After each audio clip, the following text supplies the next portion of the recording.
किती भोगले किती सोसले तरी तिने शिकवले स्त्री शिक्षणाचे धडे पुढे तिच्या साऱ्या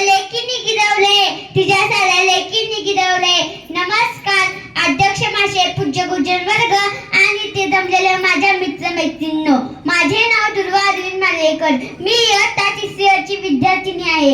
आज मी तुम्हाला भारताच्या पहिल्या महिला शिक्षिका यांच्याविषयी माझे मनोगत व्यक्त करत आहे. ते तुम्ही शांत चित्ताने ऐकून घ्यावे.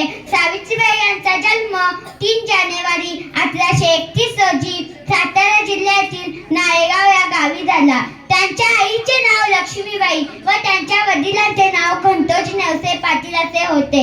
त्यांचा विवाह अवघ्या 9व्या वर्षी झाला. लग्नानंतर ज्योतिरावांनी त्यांना लिहाय वाचाय शिकवले.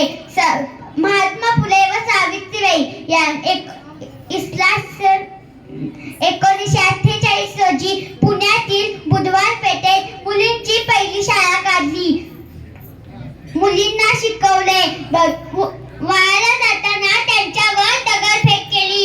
शेणही फेकून मारले तरी त्या डगमगल्या नाहीत. मुलींना शिकवले. समाजाला तिने दिली ज्ञानाची सावली. समाजाला जिने दिली ज्ञानाची सावली. धन्य ती सावित्री माऊली यांना माझा कोटी कोटी प्रणाम. धन्यवाद.